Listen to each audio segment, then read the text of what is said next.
இதெல்லாம் ஜோடி மீன்கள். புரிஞ்சுதா? புரிஞ்சவர் எக்ஸ்ட்ரா கை தூக்கி கை தட்டுறார்.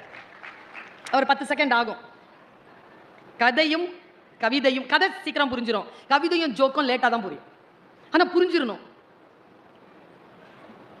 ஊதுகுழல் இசைக்கிறாள் அம்மா, நடனம் ஆடுகிறது நெருப்பு. புரிஞ்சிருச்சா? அந்த இடுகாட்டிற்கு உயிர் தந்தது ஒரு பிணம். பொத்தல்களோடு தான் தைப்பார்களோ அப்பனின் பனியன்களை.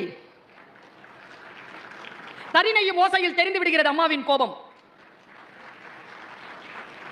என்னை போலவே நடித்து காட்டுகிறது என் நிழல். எந்த குருவி ஏமாற்றியதோ தாடியுடன் இருக்கிறது ஆலமரம். இது கூடுதலா கைத்தட்டு வரும் எப்பவுமே.